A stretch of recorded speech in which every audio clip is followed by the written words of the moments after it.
His icy silver eyes bore into mine. His beautiful features were envied by all the trolls in my clan and adored by the entire female population. That's a bit of a general assumption. I doubt every female in the land sees him and just dies. I mean, I know loads of females who think, you know, like lead singers from emo/scene bands are really attractive, but I don't get it.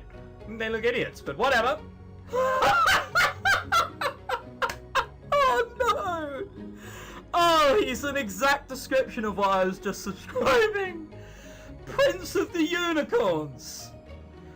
Oh, fuck's sake. You would look better with, let's say, a cylindrical thing coming out of your head. Yeah, dickhead. Well done. Right. That's going to be very difficult to understand when I put a bleep over that, but whatever. Lost in my train of thought, I saw an arrogant smile spread across his lips. The last thing I wanted to do was give him the satisfaction of knowing that I was swooning over him. He's not even that attractive, but whatever. I roughly snatched my arm out of his hand and straightened up, trying to maintain my dignity. But before I could say anything, he suddenly let out a stuffed laugh while eyeing me from head to toe. Can I help you with something, Your Highness? Sure, since you're offering. First, don't call me Your Highness. Prince Damien will do just fine. Oh, so still informal then. Oh, fuck's sake. He's called Damien as well. Oh, God. Alright. Arrogant little. And secondly, with one smooth moment, he pulled a lock of my hair hanging back from my ear and gently rubbed it between his fingers. Tell me your name? Oh. Shame. You might want to do something about this bird nest's of a mess you call hair before going out into public again. My mouth hung open in complete shock. A woman's hair was her glory and something all trolls in her clan pride themselves on. Even their skin was rough and their features somewhat unpleasant, they at least had some hope in their beautiful hair. I'm not so sure about that. Who does he think he is to run off his mouth like that? Slapping his hand away, I snarled down at the boys who were all now cowering behind the prince. If I catch you near my mother's flower garden again, I'll rip your toes off and shove them in your eye sockets. Well, that's a good thing to say in front of him. With one last narrow look at the prince, I shoved past him and tried to escape back inside. I'm curious about something though, Buttercup. My name's not Buttercup, you prick. That's not my name. I'm done talking to you, so, yeah, he's probably not done talking to you. Just a little FYI. My words fell on deaf ears, but he continued to talk as if he hadn't said a thing at all, or as if I hadn't said a thing. Seeing how the festival is near, you would think he wouldn't come out of the house looking so mangled. I'm sure your appearance alone has probably scared off any potential suitors that might have passed his way. I stopped dead in my tracks and could feel anger rushing over like a wave Like a wave? Or whatever. Over me, I imagine. I heard his footsteps walking towards me and then abruptly stopping right behind me. The smell of cinnamon and spice floated towards my nose once again as I felt him lower his head toward my shoulder. You wouldn't happen to be participating in the festival this year, would you? Judging by your apparel, it looks like you've been pretty... Wow. Oh, you've been on a pretty long losing streak. You're gonna get a slap. Well, whatever. He said this in a low whisper as I felt his breath brush against my cheek and felt his hand tug up another strand of my hair. How is he not finding a mate by considering... How is me not finding a mate be considering it a losing streak? So I do have to predict what sometimes some of the stuff that this says, and it's confusing me by the wording. Not the game's fault, my fault. With my fist clenched up at my side, I punch him in the face, cut off his head, poison and caught him, and throw him into the River Thames. Oh, it doesn't say that, sorry. I did something that would probably be the talk of the town for years. I punched the Golden Prince. I felt the strong impact of my fist hitting his right cheek and watched as he fell back and looked up at me staggered. Without a second to lose, I hightailed out of there before my mother and sister came running out of the door. It would be better to hide out at the bakery instead of stay here and wait for the unspeakable horrors to unfold. As I ran away, I could hear the screeching of my mother's voice in the distance. Well, that's one way to get the bad ending of this game, I suppose. Punch a prince in the face. Oh, I still like this ending far better. The ending? I still like this path far better, even. No, sorry. I like this choice, even.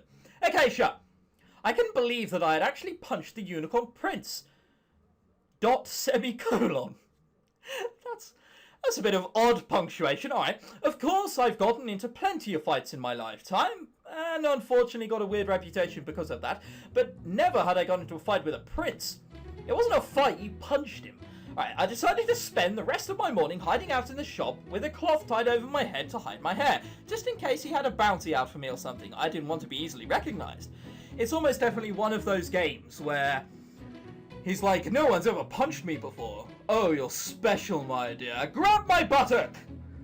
Because, you know, princes can demand to do that. Or at least I hope so. I'm training to be one. Word got around quickly about the incident. I spent the rest of the day making pastries in the shop while waiting for things to die down a little. Oh, it's a very nice looking shop. I mean, I'm not sure he's quite going to come and visit it in the middle of a fucking jungle, but who would come to visit it in the middle of the jungle? I mean, who's our main customer here? Is it Tarzan? Oh dear, alright. The rest of the morning passed by and eventually I breathed a sigh of relief as I was finally getting close to closing time.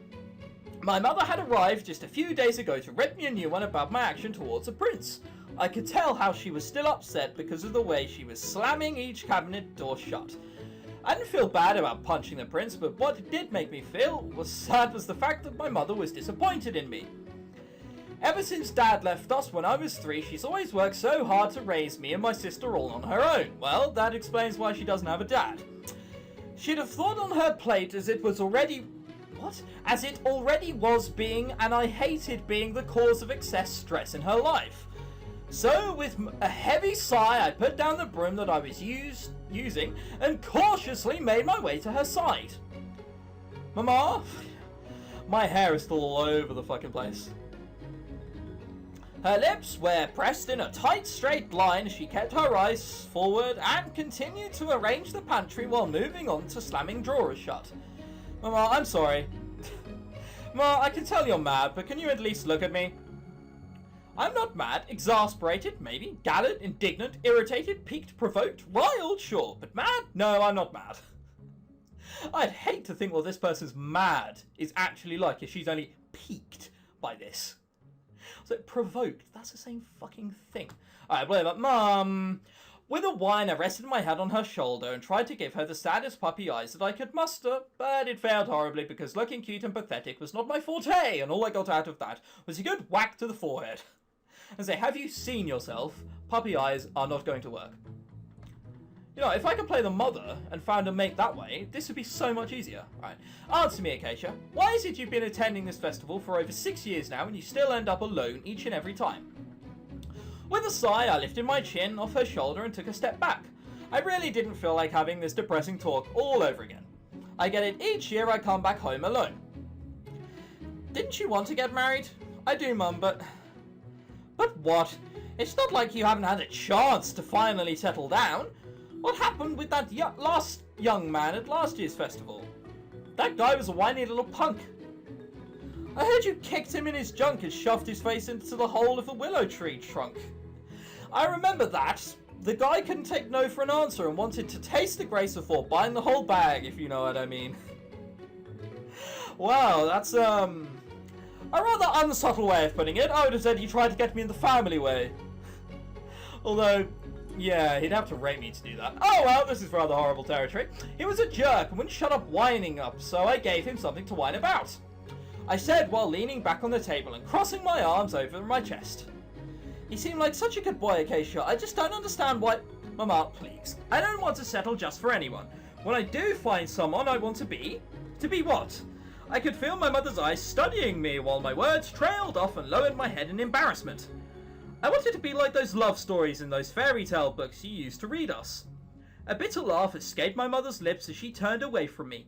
All the pain and hurt that she went through with my dad buried away any and all thoughts of true love and happy endings from my mum's heart. So wait, why is she trying to set me up and go, no, love is definitely accessible, it's definitely gettable, when she herself, she's like, nope, it is for wankers, nope. Whatever. There's a reason why it's a story, Acacia. True love like that doesn't exist. I could hear a twinge of hurt in her voice and the fitting music in the background. I'm dying inside! God, like Zelda all over again. As she turned back towards me, her deep brown eyes had become a hardened stone. You should never marry for love, because love is weak and will leave over time. Well, that's the words of a slightly depressed woman. Then, what should I marry for? Money. Wow. She says it as it is. My mother has always been a realistic type of person, but to hear her say that made her seem so cold. And since we're talking about this, I've went ahead and signed you up to participate in the festival meet and greet. The what? Wiping her hands off her apron, I watched her pull out a neatly folded piece of paper from one of her pockets and hand to me. Some of the higher-ups and the kings and queens from the different nations thought it would be a good idea to put together this meet. Alright, okay, so they haven't suggested it to her specifically. And agreed to help promote peace between the different nations, and also to help those who might be a little shy to have a chance to find a possible suitor. See, what I would do as a bargain tool is clearly the mother is completely superficial, she doesn't care about love. She also cares about money. If I was a guy, I'd come up to this and like, look, I'll marry your daughter as long as I can shag you at least once a day. And then, like, we could all do that high five and freeze frame like they do in cheesy American movies. It's done! It's beautiful! I hope that's an option later on.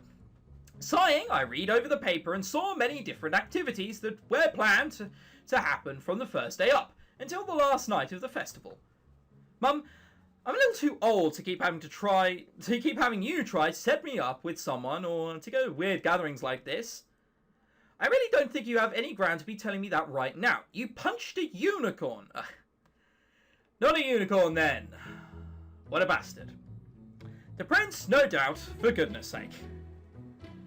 Why is he not a real unicorn? That's bullshit. Fuck's sake. I've sworn again, I'm really trying to stop this, and that's why the bleeps are in, okay? For anyone that's wondering.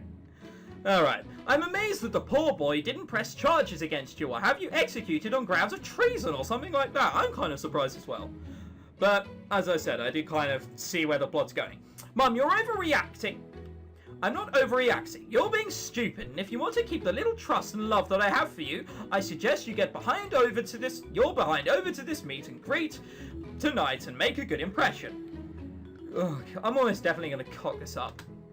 Feeling that I had already lost this battle, I nodded weakly. Flashing me a satisfied smile, she patted my cheek and led me out of the shop. Your sister is already on standby to help you fix you up. Okay, I looked up and saw Alakwa standing in front of me with a sheepish look on her face and a bundle of clothes and a brush in her hand. Sorry about this, sis. A brush in her hand. My hair can't be tamed. It's a fire pit of lava. Probably not. With a heavy sigh, I followed them back home. As I laid limply on my bed, I tried to ignore the scalp throbbing in pain as my sister raked the comb through my knotted hair. Ow. Why is it that you have all this hair that you never take care of it? I do. This is the style I'm going for. Punk rock 101, yeah boy? Punk rockers aren't like peasants. Alright, whatever. Just forget the yeah boy, it never happened. What mess of a bird's nest? What, a mess of a bird's nest? What was that? Lifting my head off the bed, I narrowed my eyes at her. Oh, come on, you have to admit that was pretty interesting out there. I don't see anything interesting about it. He obviously doesn't understand the logic behind staying out of a troll's personal space. I don't mind if... You little hot butt. Why am I calling her... Alright, whatever. I yelled while shoving her off the bed. She was giggling uncontrollably, even though she's hit the ground with a thud. All I wanted is to hurry up and get finished with this meet and greet so that I can go out and look for some more spices. Some more spices, okay?